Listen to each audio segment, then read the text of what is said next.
Thank you for waiting. I finished checking your adventurer handbook. Here are your commission rewards. We have no other urgent commissions on the books at present. Thank you for all your hard work lately. Perhaps you two could consider taking a vacation.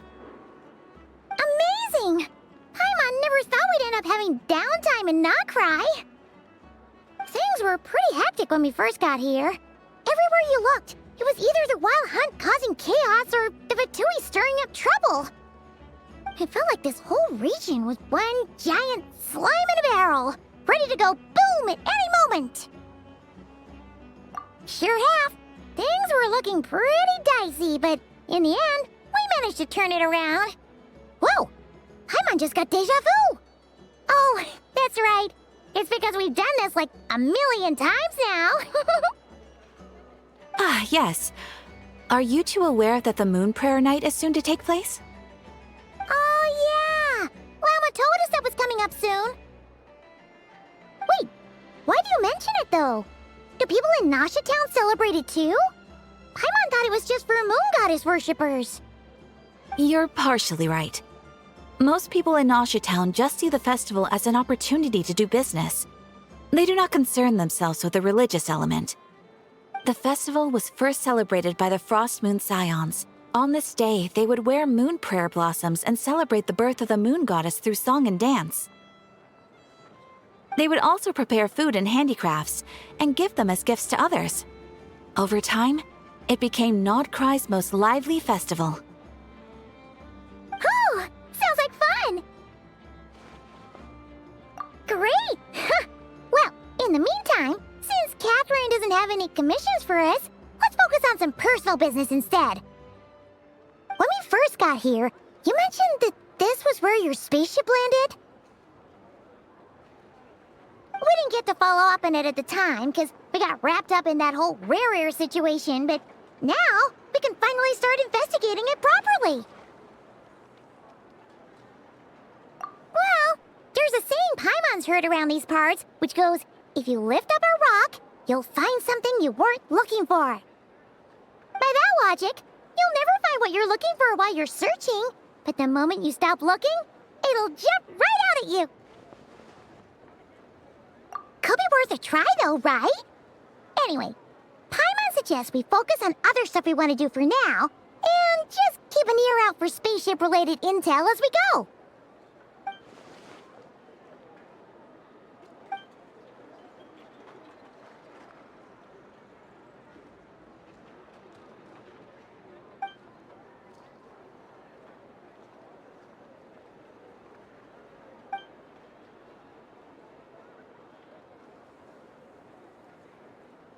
What's wrong?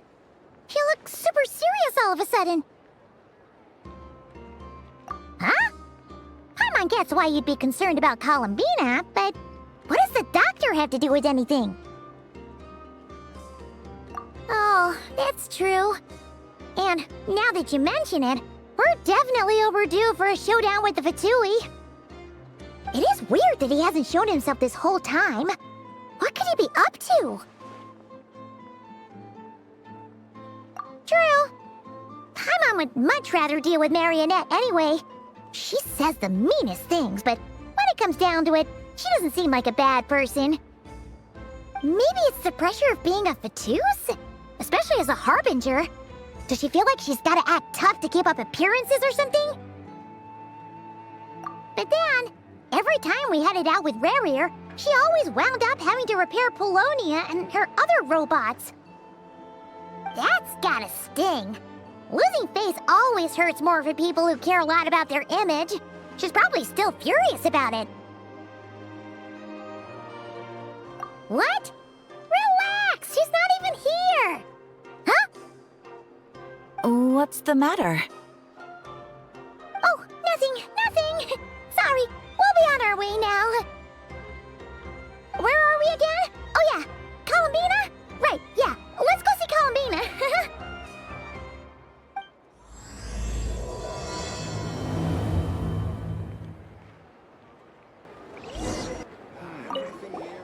get me some alpaca. You won't snitch on us, will you? I'm not entirely sure what you're talking about. But rest assured, I protect client and adventurer confidentiality as a matter of principle. Phew! That's a relief. Paimon does not want to get an earful from her.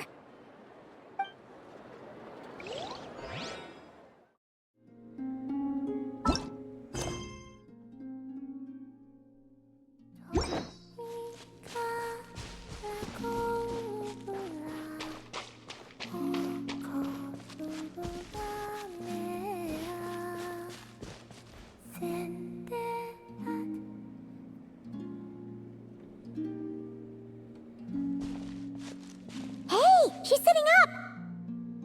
Is me sitting here a rare sight? No, we just thought you'd be resting. Perhaps I would have been, were it not for the sudden arrival of some unexpected guests. Not that I consider it a disturbance. After all, you are the only ones who are free to enter. Would it not be a little unfriendly of me to lie down while we speak? I didn't realize you put so much thought into little things like that.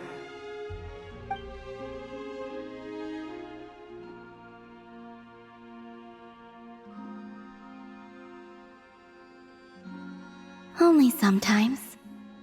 There have been moments lately where I think about you and your companions.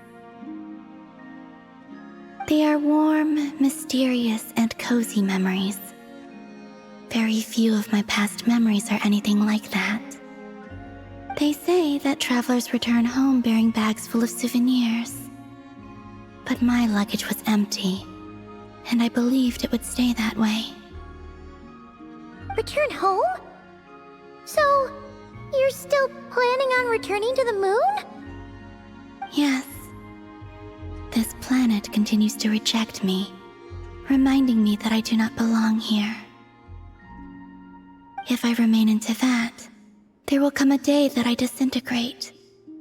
And I don't mean reduced to dust, or turned into food for the flowers. I mean, I will cease to exist entirely. Alright then. Well, we're sure gonna miss you. But it sounds like we'll have to say goodbye. How do you intend to return? The moon prayer night is soon to arrive. On that day, the moon will be closest to Teyvat. The Kuvaki in this land will reach its peak at that time. I merely need to grasp the tide, and with relatively little effort. Oh, Paimon gets it! It'll work like a slingshot! You make it sound like she's gonna get blasted up to the moon. If I did that, I suspect I would crash into the false sky. I will be using a much gentler approach, but I do like the analogy. It's fun. You see? She gets Paimon's sense of humor. In the blink of an eye, the time has come to part ways. It does feel that way, doesn't it? Time seems to fly fastest when you are enjoying it. I have always thought of myself as a wanderer on this earth, and it has never expressed any desire to keep me here. Yet just as I plan to depart, it tugs at my arm. Is this a gesture of affection? Or is the world mocking me? Oh, were you hoping I can answer that? Yes, you are a traveler, so you must have a lot of experience in this area. Then, what I would say is, enjoy the moment. That's right! Don't overthink it! Happiness is happiness and joy is joy! The point is to enjoy it, not analyze it! I see. Then what I would say is, even though I am very tired right now, I am still happy. I can't tell from the tone of your voice. Oh, really? You don't think I sound happy? I'm just kidding. I could tell you were in a good mood today from the moment we saw you. Ah, a joke. Albeit not a funny one. Anyway, I assume you're here about you-know-what. Give me your hand. Actually, it's not that. There's something else we wanted to discuss with you. Oh. Then, do you still want to give me your hand? Or not? Sure.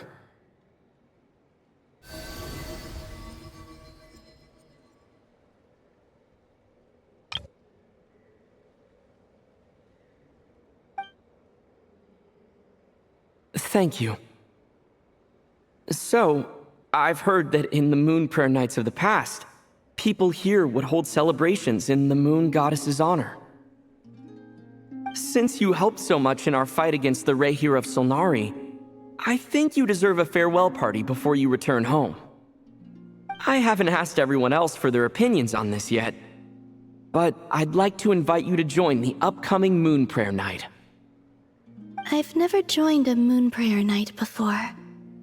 I'm not sure what I would even do.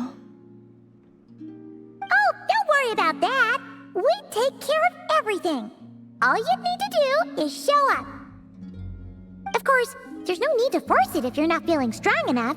It's just, this kind of felt like a golden opportunity. But they call me Kutar, and the Fatui have an arrest warrant out for me. I shouldn't appear in public right now. I'll make it work. You have my word. Yeah, we got your back. Well, he does. Paimon's actually not too sure what he's planning. All right, if you're sure. I will not refuse your invitation. I suppose it wouldn't hurt to pack a few more sights from this world into my suitcase before finally learning what my homeland looks like. Oh, if you see Lauma, please tell her that my answer to the question she asked me is neither yes nor no. Rather, it is, there is no need. That was kinda cryptic, but sure. Guess it's between the two of you. We'll pass along the message. Bye for now!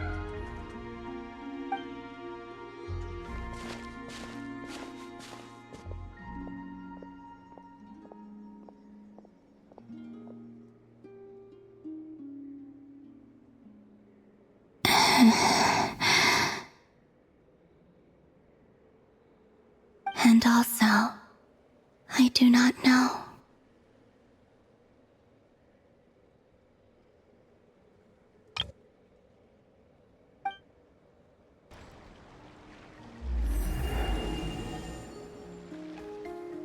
Since she's agreed to join the festival, let's go see who else wants to take part. Lauma's gotta be the person most familiar with the Moon Prayer Night. We should start with her. Also, what exactly is your plan to keep her safe? Not sure yet. I'll figure something out. What? Are you serious? And Paimon even gave you her vote of confidence back there! When did you become so sneaky?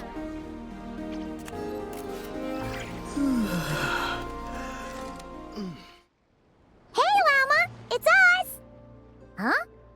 Varka? What are you doing here? Beats me. I had a bit too much to drink last night, and when I woke up, I was on Hisi Island. Mr. Varka is helping to oversee Nasha Town's preparations for Moon Prayer Night. He is here to go over some details regarding the decorations and custom cloth designs. Right, yeah, that too.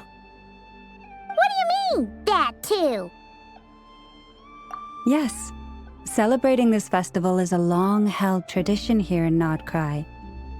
On this day, the crescent moon at the top branches of the verdant crest turns into a full moon, and the moon prayer blossoms bloom with a special radiance. Our people take these to be blessed omens. It's an especially welcome event coming off the back of all that nasty business with Rehir. Everyone got put through the ringer recently, and now they're looking to turn their fortunes around. The big shots in town all agree that a big, lively celebration is just what we need to rebuild people's faith in this place. No wonder Catherine said that people weren't so bothered about the religious element. That's right. It's become more of a local custom by this point. The celebrations have little to do with whether the religious stories behind this event are true or not. Even the Frost Moon Scions are eagerly awaiting the coming of Moon Prayer Night, despite now knowing that their past beliefs were founded on a falsehood. That's fair. It's a bit like the Lantern Ride in Liyue. It's a chance for people to enjoy themselves, not debate the existence of the Adepti. Oh, one other thing. We just went to see Columbina. We went ahead and invited her to take part in the festival this time. Hope it's okay. Wait, so... you mean she agreed to it? Huh. That's quite a surprise. Then I suppose that she intends to return to the moon on that day. Oh, yeah. It's kind of a complicated process, but basically, it's like a slingshot. I understand. In truth, I had a feeling that she might make such a decision. Well, if Kuthar has decided to participate in the festival, we should prepare accordingly. Yeah, exactly. She was saying how it could be risky for her to show her face in public. We were wondering if there was any way we could hide her. Unfortunately, the people who carved the statues did an excellent job of capturing her likeness. It will be very challenging to hide a goddess whose face everyone is so familiar with. Darn! We may have bitten off more than we can chew here. Nah, don't sweat the small stuff. We can handle that. Huh? Are you saying you have a plan? Not as such, no, but the most important thing with a festival is to keep the mood light and your spirits up. You can't go preparing for a festival with those long faces. You'll never convince anyone to enjoy themselves. The Mondstatter spirit is strong with this one. As it happens, I agree with Mr. Varka. Let's start by making our appreciation for Kuthar the beating heart of the festive atmosphere. And who knows? Once we get the ball rolling, perhaps everything will just fall into place. Hey! Did you catch that? Lama said the thing! Or close enough, at least. I'm looking forward to the Moon Prayer Night already. We have a festival in Mondstadt called Windbloom, and you can always tell which couples are celebrating it for their first time by the smiles on their faces. Big, beaming smiles like their whole face is glowing. And I have a feeling we'll get to see that same smile on the Moon Goddess's face at this festival. Not quite the same, surely. Anyway, I'll take care of business in the city, but I'll have to leave the decor up to you and the Frost Moon Scions. No one else can capture that traditional aesthetic quite like you guys. But lastly, there's the final key element that brings the festival to life. Companionship. Before you leave, let me show you something that we've been preparing. Mr. Varka had asked to see it already, so you may as well tag along.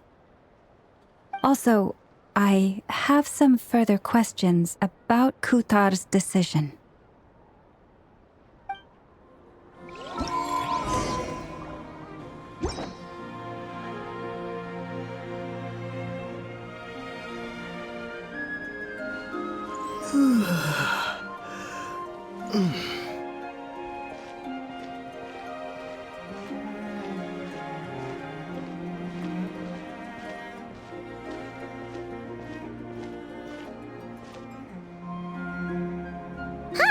What's this?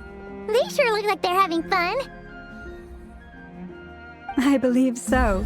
Kuhenki seem very skilled at playing drums like these, although I'm not sure where they learned it from. Maybe it's an innate talent? In their eyes, they're probably just playing with toys.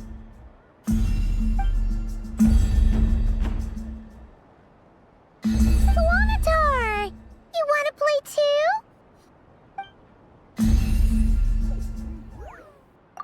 too? Yeah.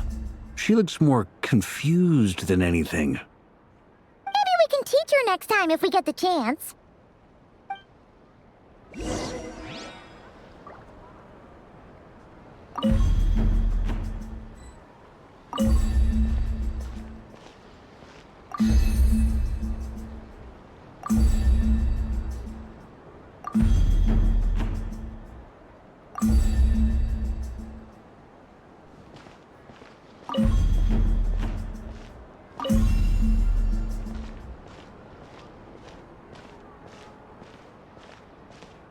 What are these floaty things?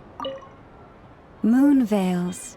We hang them from buildings in the city during the festival. When you look at the sky through them, it creates a lovely misty effect.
Everyone seems hard at work.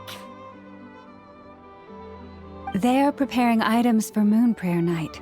For instance, the sculpture being made over here, Mr. Varka and I were just finalizing the details of where it will be placed.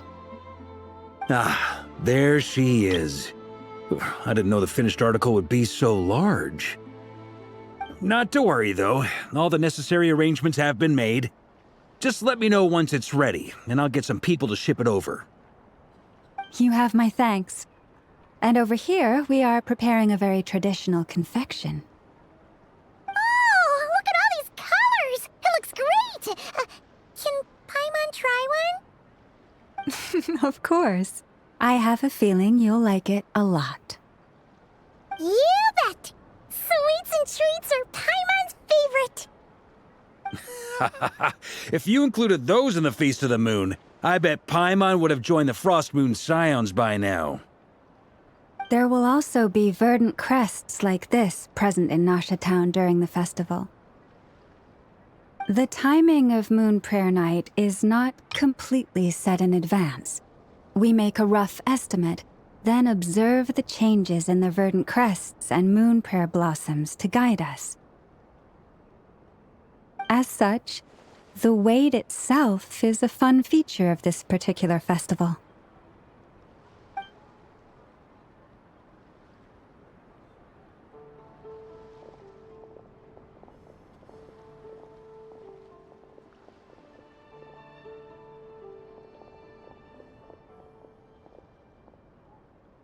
Let's talk here. To tell the truth, I am very surprised to hear that Kutar is willing to participate in the festival. I once asked her if she'd be willing to stay with the Frost Moon Scions. I could introduce her to everyone, and we could be a family to one another. She did not answer, but she has not appeared here since. I took this to mean her answer was no. But if that were the case, she would not have accepted this invitation. Ah. I see. Maybe she is right. Maybe the Frost Moon Scions of today no longer need a moon goddess. But my wish was not for her to come here and be worshipped as a deity. I simply wanted to offer her a place to stay.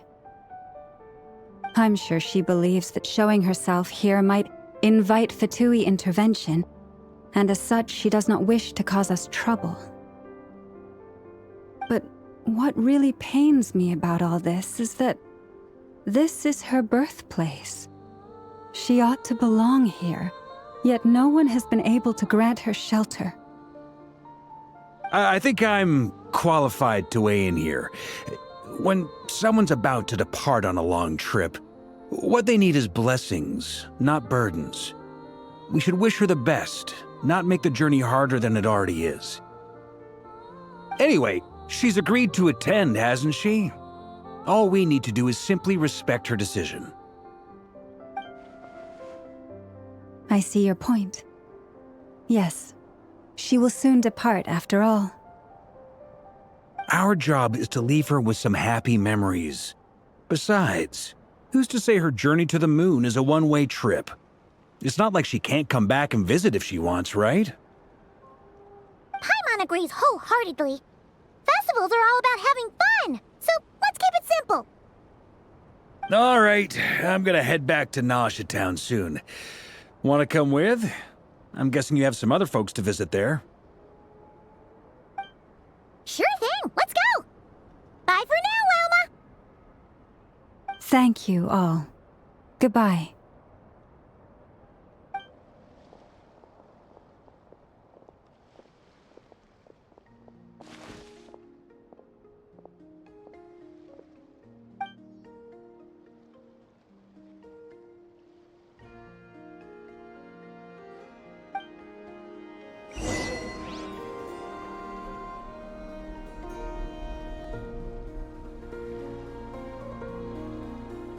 Moon Prayer Night's nearly here! Candy, here we come! Don't go feeding all the candy to the animals! I wasn't gonna!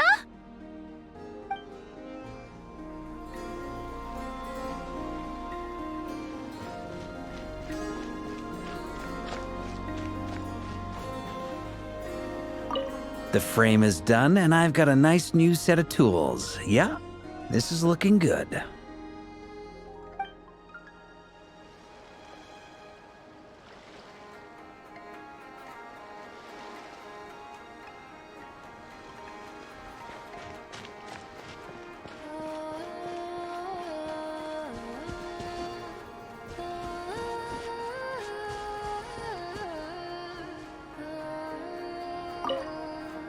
We're fully focused on festival preparations at the moment. So far, it's all going well. Please have patience. The Moon Prayer Night will soon be upon us.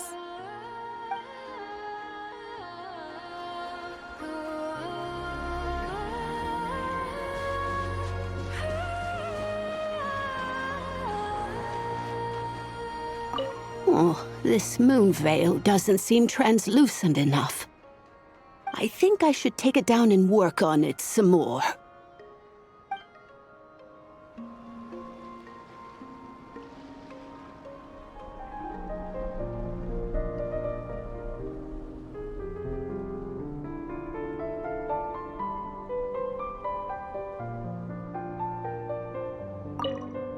Goodbye for now. I look forward to the festival.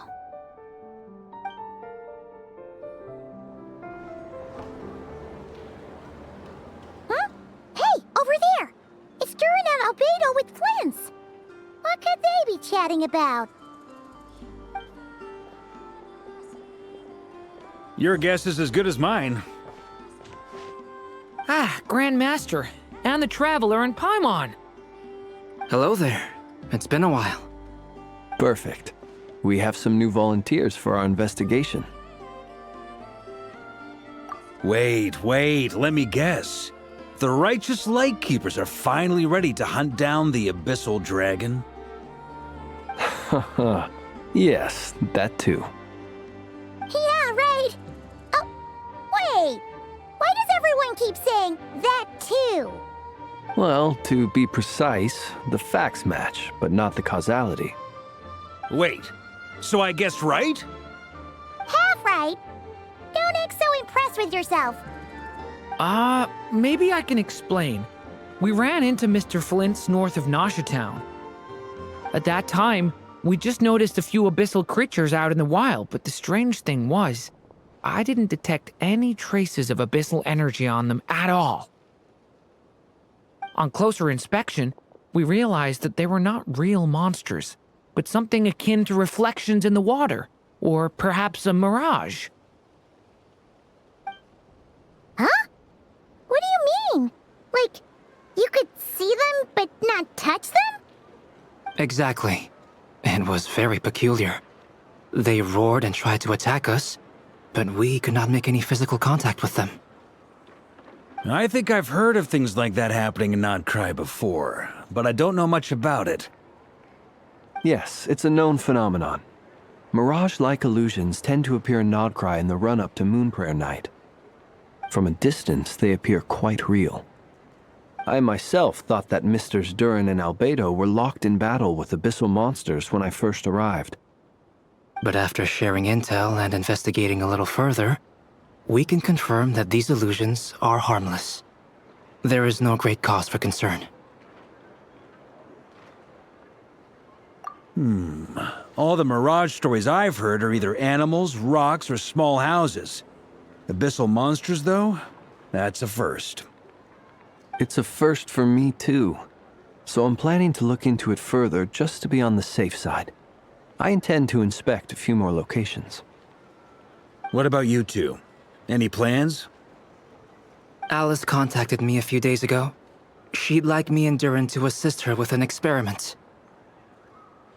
But we lost contact shortly after receiving the message. I'm sure that comes as no surprise to anyone familiar with her. We don't know when the wind will blow, yet when the wind blows, we will know. That, in a nutshell, describes how Alice operates. Yeah, that tracks. Okay. Well, I suggest we investigate this Mirage business in the meantime. It's piqued my curiosity, and I'm pretty sure I know someone who will already be 10 steps ahead of us. Well said. Right? Whatever's happening in Nod-Krai, she always seems to be the first one to know. Let's go see what she knows. We can invite her and her staff to the festival while we're at it.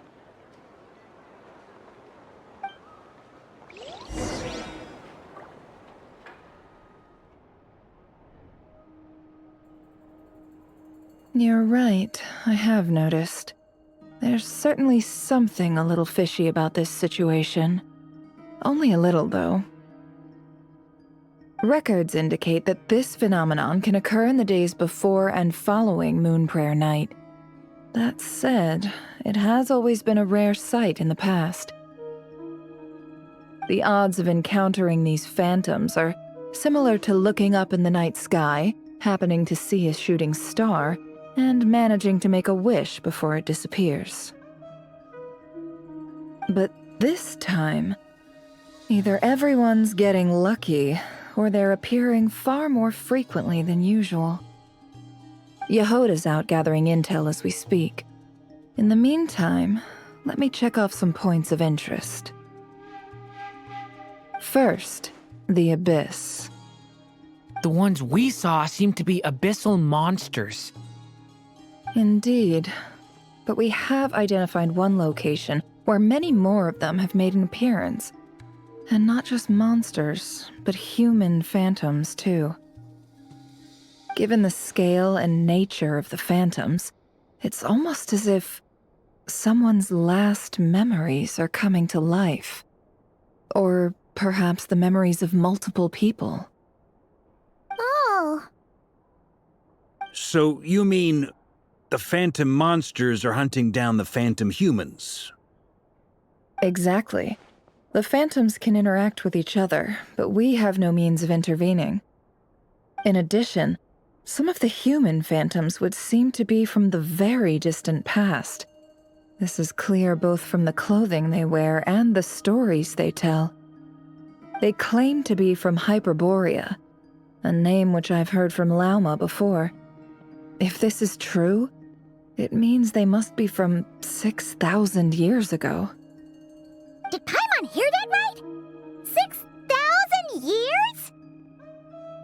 It sounds like this merits further exploration. That'd be a big help. I'll leave it with you, Albedo. My knowledge of ancient history is non-existent. I used to doze off every time the pre-Knights of Favonius era came up in class. It's quite a miracle that you were able to understand these phantoms' speech, given how long ago they lived. I suppose you're right. But I'll leave the archaeologists to ruminate over that conundrum. As an intelligence broker, my sole interest is in the value of the information I gather. Which, in this case, hopefully means earning myself some good favor with our dear Lady Moonchanter. So calculating. Whew, this intel broker logic always catches Paimon by surprise. Sounds to me like we could split the work up. I think the abyssal phenomenon is best left to Albedo, Flint's, and me. Agreed. It coincides with my duty as a lightkeeper. For my part, I'd like to understand the abyss better. Even a little knowledge would go a long way. This is certainly a rare opportunity to study the abyss. But even rarer, perhaps, is the chance to make contact with the ancients. The Curatorium will take the lead on investigating the Hyperboreans. We put in the work to learn what we know so far. It seems only fair that we get some quantity of exclusive intel. That just leaves our trusty team of 2 unassigned. Since you became an honorary knight, of course. This was part of my grand plan all along. Ha ha ha! Oh yeah, by the way, we managed to convince Columbina to come to the Moon Prayer Night celebrations. Would you and Yehoda like to join too? She agreed to that? Huh. Quite an achievement. Never underestimate the traveler, I guess. I'd be happy to join. No point shutting myself inside when the streets are all decked out. I doubt any clients will be visiting during the festival in any case. And Yehoda loves a party, so I'm sure she'll jump at the opportunity. No, no, no, no, no, no, no, no, no,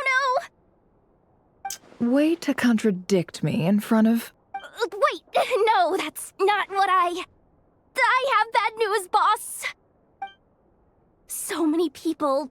Alright, everyone inside! Quick!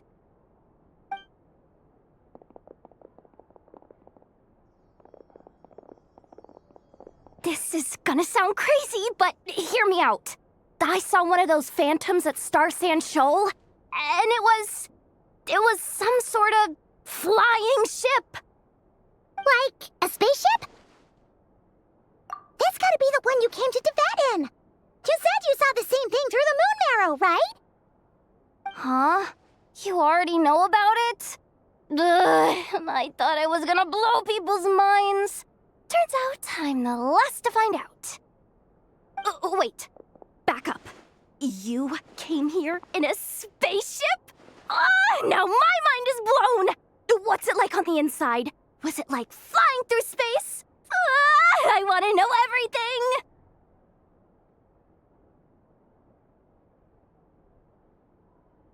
Yep, exactly. Huge discovery. You're the best.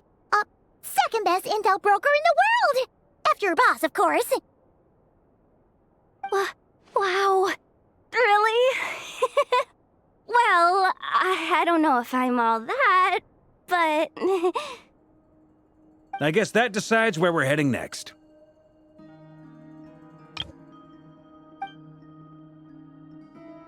Come on, don't look at me like that.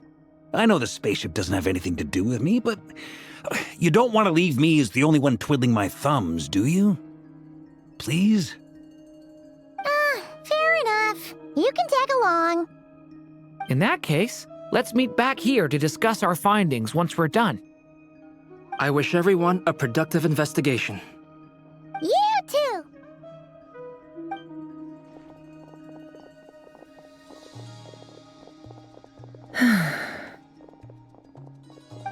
What's up, boss? Aren't we gonna head out? Tell me, Yehoda, when did the Curatorium start giving out intel for free? Oh, sorry, boss.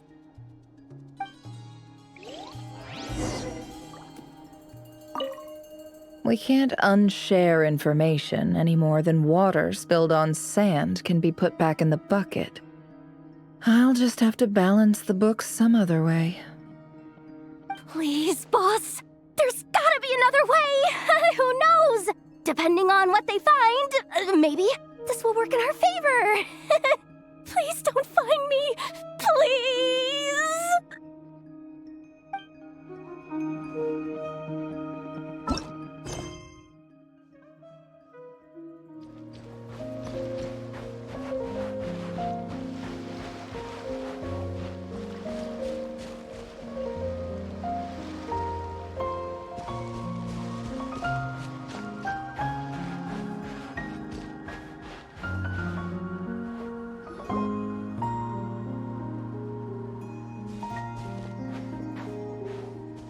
Wow, what do you know? Yehoda was right on the money.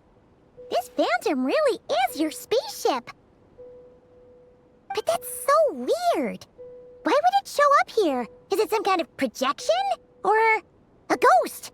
Like, maybe it no longer exists, but somehow it left an afterimage? Ah, you're already here.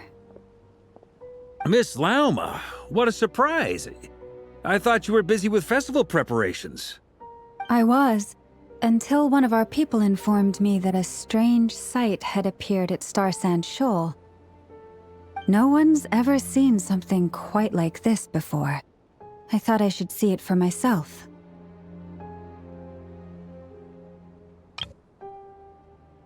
Same here. Oh, so we heard that these things appear around the festival period. Any idea why that is? Unfortunately not. We have very limited information about them, since they can't be interacted with, and no human phantoms have ever made an appearance before now. The most we've been able to deduce is that these sightings appear to be connected to the increase in Kuvaki energy around this time. Yeah, seems like that's all we can do. This is all so confusing. Allow me to lend you a hand.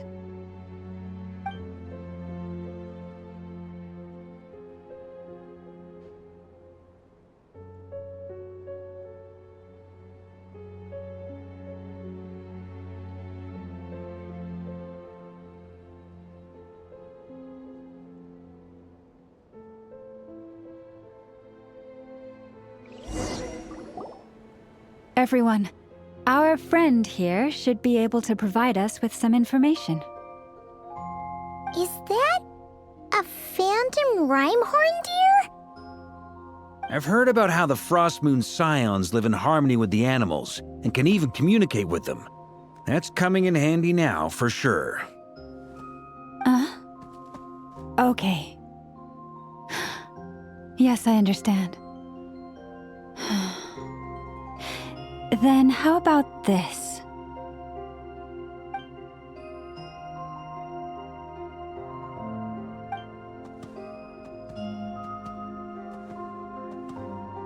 Oh, it's leaving. It appears to share our curiosity about this giant spaceship, so I asked it if it wouldn't mind investigating along with some friends. In return, I told it about some nearby spots where the wild fruit grows abundantly. We may live in a different era from these phantoms, but I trust that the terrain, climate, and ecology here are more resistant to the effects of time than some things are. Let's give them a moment and hope for the best.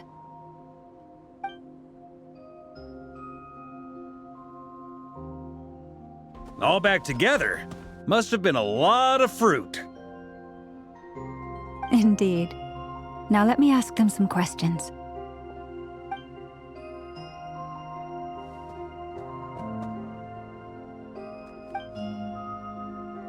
it did find a lot of wild fruit, enough for them to feast for a long while. This puffin circled in the air several times, but didn't spot anything out of the ordinary. Certainly nothing to do with the spaceship. Huh. Well, it definitely makes sense to get a bird's eye view. Indeed. Other than that, I was also thinking that the world these phantoms see is also different from ours. Oh, I get what you mean. The wild fruit exists in both times and spaces, but there might also be things that only exist in that space-time, which we can't see.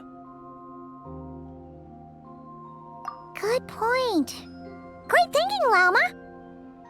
Blunthorn rhinos can use kuvaki to shift great rocks, but this one says it couldn't get that ship to budge by even an inch.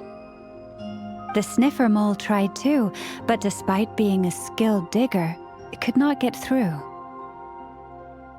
They say that the spaceship looks robust and undamaged. It seems completely impervious to any and all attacks. Whatever lies within is well defended from harm.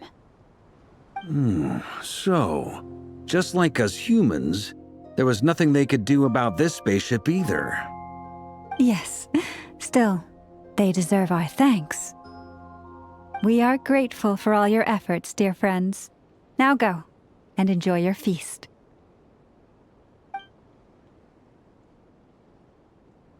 I've noticed some other human phantoms gathered nearby. Come on, let's go talk to them.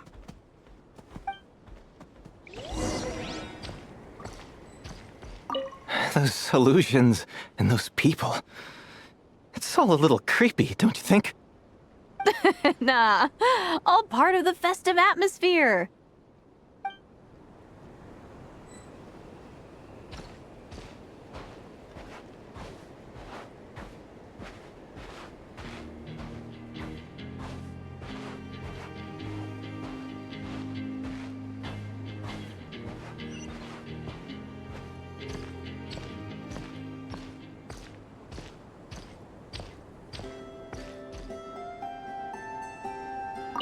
Have you ever seen anything like this? Nope. Never seen or heard anything this weird.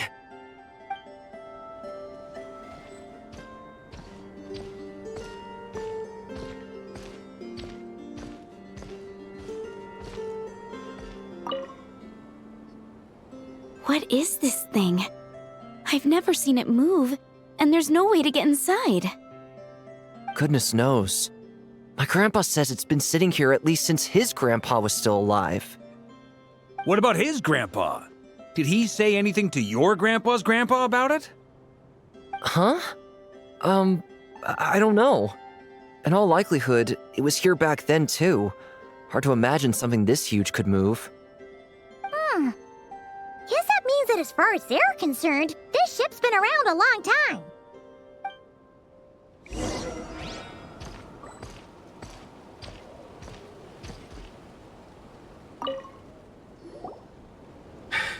Come on, brothers.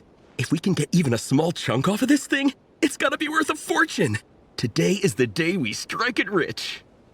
Huh? You mean Paimon? Yes, brother, I shall join you. Let's make our fortune. We should go with them. What the? This thing is crazy tough. I can't even scratch it. What's it made of? Sorry, brother. Looks like we'll have to seek our fortunes elsewhere. Enjoying yourself? I was just seeing if I could influence this phantom's perception by playing. But nope, no dice. I'm sure we're all starting to build up an idea of what's going on here now that we've spoken to some of the people. These phantoms are reenacting real historical events in Nod-Krai. It's almost like we're in some kind of interactive stage play. We can talk to the actors, but the plot is fixed and we can't influence it. It makes sense. History is set in stone. The objective facts of the past cannot be changed. Paimon totally thought you were just goofing around earlier. But actually, You were doing some serious investigating. Of course I was. Anyway, at this point, I think we're forced to conclude that although the Phantom spaceship is right there in front of us, we aren't going to learn much about it from these people.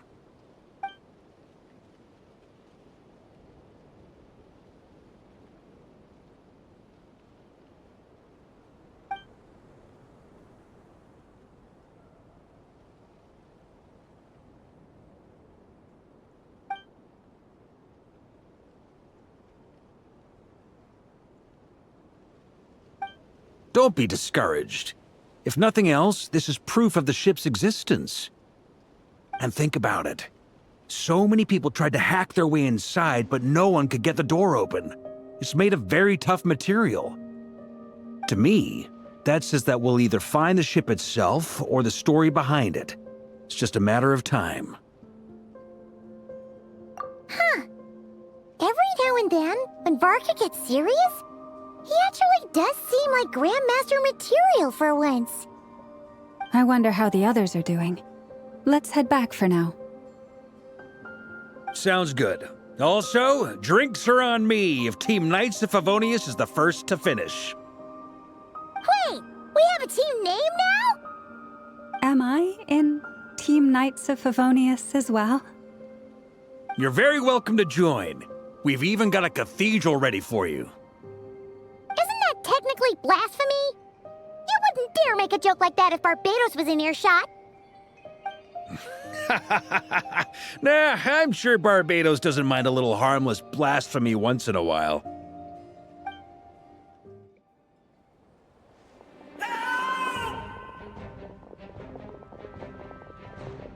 Oh, no!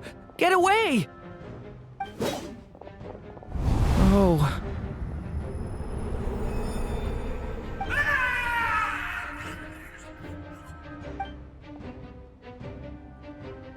I know it's hard to stomach, Mr. Duran. But as I'm sure you've noticed, there is nothing we can do to intervene in that which unfolds before us. But we have to at least try. And try you have. But are you aware of how many unsuccessful attempts you've made now? I wasn't keeping count. I'm afraid this is the 39th failure so far. Or the 5th if we're only counting this particular victim. There are no indications that these phantoms may be altered in any way. You seem to have calmed down a little. I'll make us a fire. You should rest and have some water. Feeling any better now, Mr. Duran? May I ask a few questions? Be my guest. What exactly are we witnessing here? What happened to those people? My guess would be that we are seeing Nod-Krai during the Conrian Cataclysm. Would that be accurate? Conria. That is correct. As you know, once the Abyss senses even the tiniest crack, it floods in and spreads like wildfire. There was a time in the distant past when it permeated all of Nod-Krai, causing immeasurable harm. The people paid a terrible price to heal this land. Then 500 years ago, the whole of Teyvat suffered an abyssal disaster. Once more, Nod-Krai was dealt a devastating blow. I see. In the face of the abyssal onslaught, all were like grains of sand tossed around by a tidal wave, be they human, fae, or god. The moment you witnessed is but one drop in a whole ocean of catastrophe. All right. I guess that answers my second question, too. I wanted to know why there's nothing I could do to help them, and that's because what we are seeing is history. That would be my guess as well. As I understand it, history and fate are not all that dissimilar. The latter may be unseen to us, but both are immutable. Yes. Fate was determined long, long ago. I still have a couple of other questions for you, Mr. Flint's. You mentioned more than one abyssal disaster that has struck this land in the past. How can you be sure that what we're seeing is from the Conrian incident? And also, how are you able to stay so calm when you're talking about these events? From everything I know about you, you're not cold or ruthless, and you're not indifferent to the suffering of others. Alas, I am forced to show my age. I must be 600 or 700 years old by human measure. Wait, so you... One is not easily moved by history when one has witnessed the truth firsthand. I'm sorry. You needn't apologize. Your passion is a good thing to have. Treasure it, because someday you may find it in terribly short supply. Now, at the risk of offending you, I have a question in return. Your curiosity toward the abyss, is it born from hatred or because you sense its call? I only ask because I kept a fragment of Rerir's body in my lantern for a short time, specifically his heart. So I know what a burden it can be to carry the abyss with you. And I hear its power growling from somewhere within you. In my eyes, your mere existence is a miracle. My honest answer is... I don't know. I don't think I have the confidence to say for certain. What I will say is the abyss is not the only issue that haunts me. Even before I became who I am today, the question dogged me constantly. Should I even exist at all? My doubts remain unresolved. But when we fought Rerir, something became a little clearer to me. Sometimes it is the darkness within us that allows us to achieve the impossible. I certainly got the sense from your 39 attempts that you were trying to achieve the impossible. It sounds like you've resolved to see the truth for yourself. Absolutely. In that sense, he and I are quite similar. Then I wish you every success. I look forward to the day of your transcension. Well, if everyone's caught their breath, I suppose we should head back. Oh, and one last thing. I'd appreciate if you kept our discussion about history a secret. Incredibly, our separate investigations led us all to the same conclusion. Hooray for consensus! Yeah, but we barely learned anything, though. I totally thought this would be the mother lode. Talking with the ancients? I mean, come on! But nope, all we got was useless snippets of conversation. And all this stuff about moons and hyperopia. What a load of baloney. Seems like people back then had a few screws loose. I understand your frustration. We found the same issue. Each phantom only showed a very brief moment in time. There isn't much value to be found in these miscellaneous fragments of a civilization's history, no matter how glorious it may have been. If there's a silver lining, it's that these phantoms are harmless to the present reality. They shouldn't get in the way of the festivities. Paimon agrees. And not just because it's the first thing she understood in this whole conversation. You look disappointed, Nefer. Is something the matter? What do you think?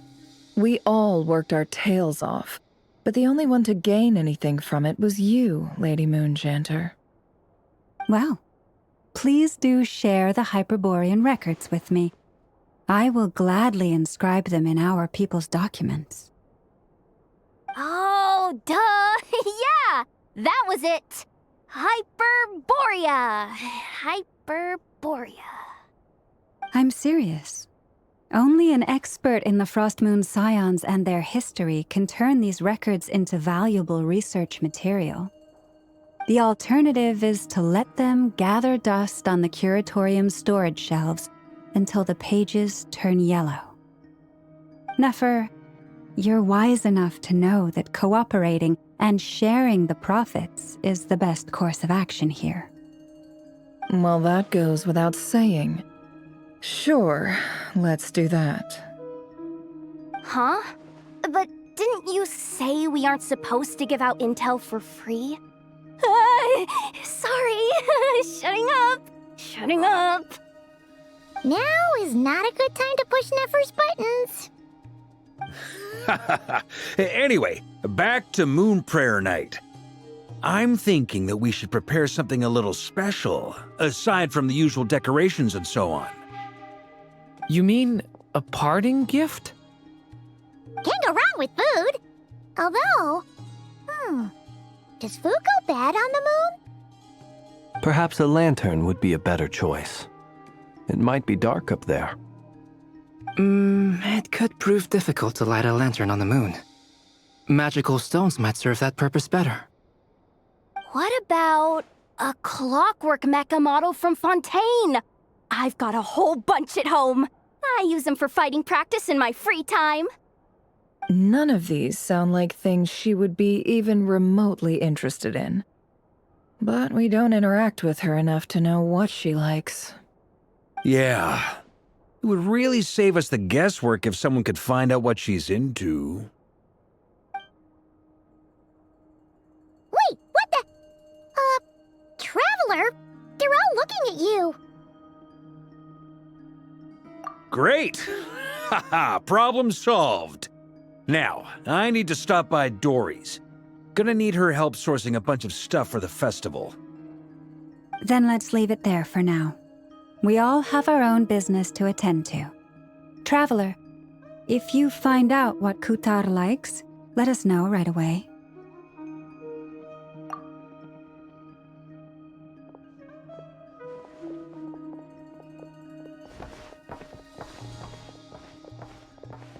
Is something the matter? I'm fine. It's just... I'm still feeling a little rattled after witnessing the horrors of the Abyss. But it's okay. This is something I have to work through. I'll be all right. Thanks for your concern. Well, don't put too much pressure on yourself. If you ever feel like something's wrong, physically or mentally, we're here to talk. Come on. Stop treating me like a kid.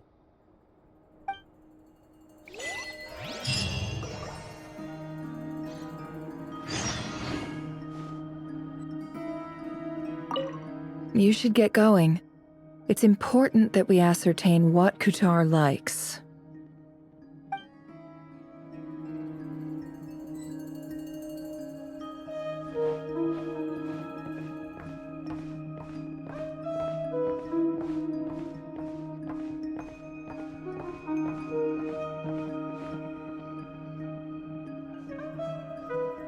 Which is why we need a lantern guaranteed to work on the moon. Yes, I have a few ideas, but the lantern itself is the easy part.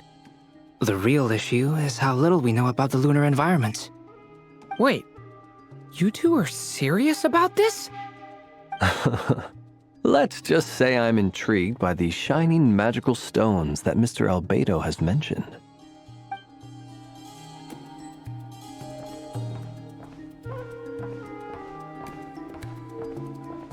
Could you do me a solid and try to smooth things over with Boss Neff?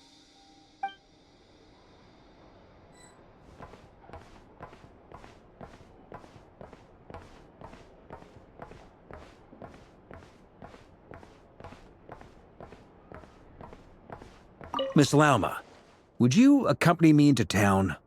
I think it'd be best if you saw the Frost Moon Scion's decorations for yourself. Very well. Let's go.